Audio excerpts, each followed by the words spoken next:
7 વાગ્યાનો ઉઠ્યો હતો ભાઈ, 7 વાગ્યાનો ઉઠ્યો છું. કશું તું મારો ઘાણ કાઢે છે, તું દાળ નહીં, તું મારો ઘાણ કાઢે છે. ઊંચાએ છે ને એક જીન્સ અને 2 ટોપ્સ ફાઇનલ કર્યા છે. બહુ નાગાઈ કરી થોડું બપોરના 5 દાડા લગાડીએ ફેર સિલેક્શન કરવામાં. બકાય ઝુડિયો ફૂલ લગાવવાનું અને પછી પૂકી ટાઈપના. અમે એઠો નથી કર્યો પણ કર્યો હોય તો બી હું એ હવે આટલા ભાગમાં જ વધી છે, મતલબ લાસ્ટ જે આટલા પાર્ટ હોય ને એમાં જ વધી છે.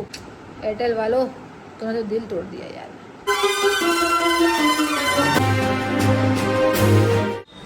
ઓકે તો hey good morning guys, welcome back to our channel Precha blogs. ભાઈ ઉઠી ગયા છીએ અને હું આજે એકચ્યુઅલીમાં 7 વાગ્યાનો ઉઠ્યો છું ભાઈ, 7 વાગ્યાનો ઉઠ્યો છું. ફ્રેશ થઈ ગયો અને ફોર યોર કાઇન્ડ ઇન્ફોર્મેશન બધા માટે હો, આ તો આપણે એવું કંઈ નહીં પણ આપણને તો ને મજા આવે એમાં. સવારમાં ઉઠીને આમ મૂડ એકદમ ફ્રેશ હોય ને તો ખાવાનું બનાવવાનું તો મજા આવી જાય. તો એક મારો ઓમલેટ રોલ બનાવી દીધો અને 2 ઈંડા બોઇલ થવા માટે બી મૂકી દીધા છે. ચા બી ચડાવી દીધેલી છે. તો ફટાફટ ચા બને ને એટલે પહેલાં ચા નાસ્તો કરીએ અને પછી ઓમલેટ રોલ ખાઈએ, બરાબર. અને આ જો આ તમારી રૂચા શું કરે છે ને જુઓ ખાલી. આ જો ભાઈ કઈ નહીં કે દાળ પતી ગઈ, દાળ કાઢું છું. કશું તું મારો ઘાણ કાઢે છે, તું દાળ નહીં, તું મારો ઘાણ કાઢે છે. મેં શું કર્યું ભાઈ? બરાબર. લે ઉલટા ચોર કોતવા દાટે. આ બસ આ એક કહેવત આવડી ગઈ છે ને તો બસ આખો દિવસ દાડામાં 25 વાર એકની એક જ કહેવત બોલવાની હો, બીજી ત્રીજી બોલવાની નહીં. પ્રેરક તો જતા રહ્યા છે ઓફિસ અને હજી મારે કચરા પોતું વાસણ ને બધું જ બાકી છે. કપડાં વોશ કરવા માટે મેં મૂકી દીધા છે વોશિંગ મશીનમાં. તમને સંભળાતો જ હશે અવાજ વોશિંગ મશીનનો. મારે નાહવાનું બાકી છે પણ તડકો આવ્યો છે એટલે ધોવા નાખી દીધા છે કપડાં. હવે ફટાફટથી પહેલાં હું મારું કામ પતાવું, કચરા પોતું વાસણ અને ઘરમાં થોડું બધું. હમણાં ચા પીતા હતા ને તો ચા ને બધું ઢળી ગયું છે એટલે સખત ગંદુ થયું છે ઘર. નહીં લીધું છે અને કપડાં પણ સૂકવી દીધા છે. અત્યારે તો વરસાદ નથી આવતો પણ લેટ સી હવે વરસાદ આવે છે કે નથી આવતો. બાકી પ્રેરક સર ઓફિસ જતા રહ્યા છે અને આજે કંઈક ભારત બંધનું એલાન છે. આપણે એમની ઓફિસ તો ચાલુ જ છે, ઓફિસ તો ગયા જ છે. મેં ફોન કર્યો તો ભારત બંધ તો કે અમારી ઓફિસ ભારતમાં નથી આવતી. મેં તો સરસ. તો હવે જમવાના તો કોઈ સીન છે નહીં, હું જમવાની તો છું નહીં. અત્યારે ટ્રાયપોડ લઈને બેઠી છું વિડીયો શૂટ કરવા માટે. તો થોડા ઘણા વિડીયો શૂટ કરીએ ફેસબુક અને ઇન્સ્ટાગ્રામ બંને માટે. અત્યારે છે ને રીલ બનાવતી હતી અને આવો ટ્રેન્ડ બહુ ચાલે છે. કોઈ બી એક વ્હાઇટ કલરનું કે આવું કંઈક ફૂલ લેવાનું, આમ સાઈડમાં પાથી પાડવાની અને આમ ફૂલ લગાવવાનું અને પછી પૂકી ટાઈપના ફોટોસ ક્લિક કરવાના. તો મેં પણ આવી રીતે ફૂલવાળી એક રીલ બનાવી દીધી છે. તમે લોકોએ જોઈ હોય તો કમેન્ટ કરજો કે મેં કયા ગીત ઉપર બનાવી છે. ગુજરાતી સોંગ જ છે. ઇન્સ્ટાગ્રામમાં તો હું ગુજરાતી સોંગ જ મૂકું છું. અને આ ફૂલ હવે આપણે ફેંકી દઈએ કારણ કે આવું હેરમાં લગાવેલું ફૂલ ભગવાનને અર્પણ કરાય નહીં. અને ફિલહાલ જે લોકો મારા રેગ્યુલર વ્લોગ જોવે છે એ લોકોને ખબર જ છે કે અત્યારે મારા ઘરમાં દીવાબત્તી બંધ છે કારણ કે પ્રેરકના એક કઝિન બ્રધરને બેબી બોય આવ્યો છે. તો એટલે અમારે 1.5 મહિના સુધી દીવાબત્તી થાય નહીં એટલે મારે અત્યારે દીવાબત્તી બંધ છે. બાકી ગરમી લાગી ગઈ. હવે સરસ મજાનો આજે તો તડકો આવી ગયો યાર. આમાં થોડી ગૂંચો પડી ગઈ છે. ગૂંચ ગેલેરીમાં જ કાઢું કારણ કે કચરા પોતું કર્યું છે. પાછા છે ને વાળ લાંબા હોય ને એટલે લોચા વાગે. ને હા, મને એક વાર છે ને તમે બધાનું સજેશન જોઈએ છે. દેખો મારે છે ને હાઇલાઇટ્સ મેં કરાવી હતી એ હવે આટલા ભાગમાં જ વધી છે. મતલબ લાસ્ટ જે આટલા પાર્ટ હોય ને એમાં જ વધી છે. ઉપરથી બધી હાઇલાઇટ્સ જતી રહી છે. અને હેર બી મારા થોડા એવા લોંગ છે. તમને બતાવું હું જુઓ આટલે સુધી છે, પેટ સુધી મારા વાળ આવે છે. તો મને કમેન્ટ કરીને કહો કે મારે વાળ કપાવવાની ઈચ્છા છે કે હું છે ને ખભા સુધીના મારા વાળ કપાઈ જ દઉં અને પછી નવી હાઇલાઇટ કરાવું. તો શું હું એ કરાવું? તમે મને થોડું સજેશન આપો તો સારું રહેશે. વરસાદ નથી આવતો ને એટલે થોડીક બહાર આવી છું. મારે રાખડી કુરિયર કરવાની છે એક ઓસ્ટ્રેલિયા. આણંદની તો પછી કરીશું. ઓસ્ટ્રેલિયા રાખડી કુરિયર કરવાની છે અને એરટેલની ઓફિસમાં થોડું બહુ કામ પણ છે. તો પહેલાં રાખડી કુરિયર કરવા છે. રાખડીનું કુરિયર થઈ ગયું છે ડન. ભાઈ બહુ ધક્કા ખાધા. ત્યાં એન્વોલોપ ખતમ થઈ ગયા હતા તો પાછું કંઈક કેનવાસ એન્વોલોપ લેવા નીકળી હતી. સ્ટેશનરી આટલા વાગે બંધ. ઓલરેડી બપોર પડી ગઈ છે એટલે બધા જમવા ગયા હોય. અને હવે જાઉં છું એરટેલની ઓફિસ ઉપર. અમારો પોસ્ટપેડનો પ્લાન ચાલુ છે ને એ પ્લાનને બંધ કરાવીને ફોનના બંનેના મારા અને પ્રેરકના બંનેનું સિમ કાર્ડ પ્રીપેડ કરાવી દેવું છે કારણ કે હવે જીઓનું વાઈફાઈ નંખાઈ દીધું છે. તો ખોટા 1500-1800 રૂપિયાનું પોસ્ટપેડ બિલ ભરવું એના કરતાં બેટર છે કે 250-250ના રિચાર્જ કરીએ ને એ સારું પડે. 4 વાગે છે ને હું અત્યારે ઘરે આવું છું. એરટેલની ઓફિસમાં ગઈ. ભાઈ વિચાર કરો કે કુરિયર સર્વિસ અહીંયા આગળ દુકાનો બંધ હતી એટલે હું પોસ્ટ કરવા ગઈ. ગવર્મેન્ટ ખાતું ચાલુ હતું ને મારા ત્યાં 10 મિનિટમાં કામ પતી ગયું. પણ હું એરટેલની ઓફિસે ગઈ, ત્યાં આગળ કોઈ સ્ટાફ હાજર નહીં, એક બેન હતા ખાલી, એક ભાઈ હતા પણ એ શાંતિથી ખુરશીમાં બેસી રહ્યા હતા. એમને કે ઊભા થઈને કસ્ટમર જોઈને કસ્ટમરની લાઈન લાગેલી હતી. મેં કીધું સ્ટાફ તો કે નથી. હવે લંચ ટાઈમ 1:30 થી 2:30 કે 3 વાગ્યા સુધીનો હોય. હું 3:30 ગઈ હતી ત્યાં આગળ. 3:30 કઈ જગ્યાએ લંચ બ્રેક હોય? અને લંચ બ્રેક છે એવું તો ભાઈ બોલ્યા જ નથી. પણ આજે મને ખરાબ એક્સપિરિયન્સ થયો એરટેલની ઓફિસનો, બહુ ખરાબ. કામ થઈ ગયું છે આપણું, 4 કલાકમાં પોસ્ટપેડ કાર્ડ આપણું બંધ થઈ જશે અને ડાયરેક્ટ આપણે રિચાર્જ કરવું પડશે. પણ એરટેલ વાલો તમે તો દિલ તોડ દિયા યાર.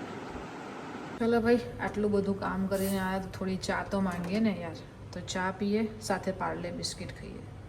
7:30 વાગ્યા છે. મગનું શાક મસ્ત ડુંગળી અને દહીં નાખીને બનાવ્યું છે અને ભાત બનાવી દીધા છે. અને પ્રેરકસરની રાહ જોઉં છું. પ્રેરકે મને કીધું કે હું 8 વાગે આવી જઈશ. કાલે ઝુડિયોમાંથી જે જીન્સ મને ગમે તો ને જીન્સ લેવા જવાનું. ઓ ભાઈ બંધ, રોંગ સાઈડ બી આવી રીતે યાર. હજી બ્લોગ લેવાનું ચાલો કોણ પેલા ભાઈ સીધા રોંગમાં. તો અત્યારે અમે જઈ રહ્યા છીએ ઝુડિયો તરફ, ફટાફટ ખાધા બાધા વગર. નહીં પ્રેરક? હા યાર, એક તો આ રૂચાને શું બકા બધું પસંદગી કરતા વાર એટલી લાગે. ભાઈ મને વાર જાય ને. તું આ બાબતે તો લકી છે કે હું એટલો ટાઈમ વેસ્ટ લોકોના બહેરાને જેમ તો નહીં કરું. હા, લોકો જેટલો નહીં કરતો પણ મારાથી તો વધારે જ કરે છે ને. એટલે આ લોકોને છે ને સારું મળી જાય ને ભૂલે ચૂકે એટલે કદર ના હોય. કીધું ને બોયઝ સેક્શનમાં મેળ પડશે. 3 ટી-શર્ટ બોયઝ સેક્શનમાં લીધી. એને નીચે એટલે જવું પડે કેમ કે બોયઝ સેક્શનમાં એને કોઈ ટ્રાયલ રૂમમાં જવા નહીં રહેતું એટલે. ટ્રાયલ રૂમમાં આવી ગઈ છું ફરીથી.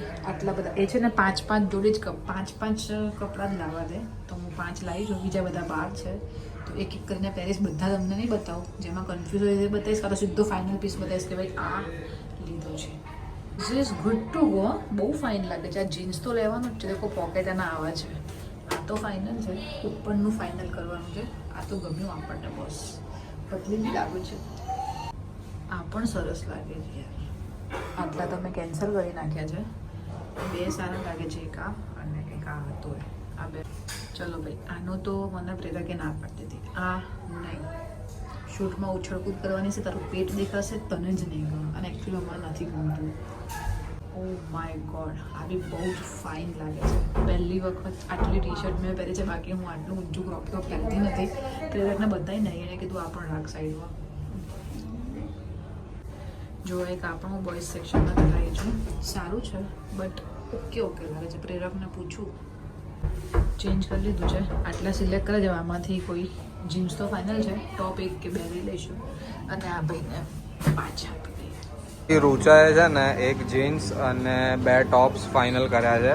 હવે એમ કે એમાંથી હું ફાઇનલ જ્યારે બિલિંગ કાઉન્ટર પર જઈશ ને ત્યારે એમ કે એમાંથી કોઈ એક સિલેક્ટ કરી લઈશ. અને અત્યારે જો બધી છોકરીઓ જે સૌથી વધારે કરે ને એની લિપસ્ટિક્સના શેડ્સ ખબર નહીં આના ઉપર લગાવવાથી શું એ લોકોને ખબર પડે. આખો હાથ ભરી દેશે એનો. ભગવાન કરે એને જલ્દીથી એનો જે કલર જોઈએ છે ને એ કલર મળી જાય. હમણાં બોલતી હતી કે મળી ગયો ને હજી બી શોધ જ કરે છે. આ બધા ખાલી બહાના છે. આ વિડીયો ચાલુ થાય ને એટલે બોલે કે મળી ગયો. બાકી કંઈ કશું મળ્યું નથી. હજી તો જેટલા શેડ્સ દેખાય છે ને એ બધા શેડ્સ હાથ ઉપર લાગશે, પાછો હાથ ધોશે, પછી પાછી લગાવશે ને પછી ફાઇનલ કરશે. બસ ભગવાન કરે ને ત્યાં સુધી બિલિંગ કાઉન્ટર ચાલુ રહે, બિલિંગ કાઉન્ટર બંધ ના થઈ જાય. નકર ગઈકાલ જેવો પોપટ થશે. અહીંયા લિપસ્ટિકમાંથી પૂરું થયું તો હવે જતી રહી. ક્યાં જતી રહી એ રૂચા? ક્યાં ગઈ? આ રહી જો, અહીંયા જતી રહી. હવે આ બધું જોવે છે. આ શું કહેવાય યાર, આ બધું લેડીઝોનું હાઇલાઇટર થઈ ગયું. મને પહેલી વાર આજે ખબર પડી કે ઝુડિયોમાં આપણે લિફ્ટ હોય. ખુલી કેમ ગઈ યાર? આટલા શેડ્સમાંથી મને બ્રાઉન કલરની લિપસ્ટિક જોઈ હતી જે મને મળી ગઈ છે. હવે પ્રેરકના કપડાં જોવા માટે જઈએ છીએ. પ્રેરકના કપડાં નહીં, ખાલી શર્ટ. હા, અને મેં મારું જે ફર્સ્ટ પેલું પહેર્યું હતું ને કુર્તા જેવું, એ ફાઇનલ કરી દીધું છે. આપણે બસ્તે મેં રખી જાય. और थोड़ी बहुत ज्वेलरी પણ રખ. 2 મિનિટમાં ખેલ તમામ તમારે જેમ થોડું બબેના 5 દાડા લગાડીએ ફિર સિલેક્શન કરવામાં. બકા ઝુડિયો બંધ થઈ ગયો તો મારો પ્રોબ્લેમ નતો એમાં. ડાયું મુસ્તી તેમાં. ફાઇનલી ઘણા દિવસથી શોપિંગ કરતા હતા ને તો જુઓ, આ એક ઇયરિંગ લીધી છે, રબર બેન્ડ્સ, લિપસ્ટિક અને કપડાં અને પ્રેરકે મારી સાથે બહુ નાગાઈ કરી ના, ભાગી નાગા- ગયો બિલ આપવાના ટાઈમ એના નાગાઈ ના કહેવાય, એને સમજદારી કહેવાય. એમાં છે કે સમજદારી જરાક મને કહેતો હું સમજાવું તને ઓફ કેમેરા. ઓફ કેમેરા હા, આ બધું પબ્લિકને કહી દઈએ તો ના ચાલે ને બકા. સમજી, અમુક એન્ટ્રીઓ ફેરવવાની હોય.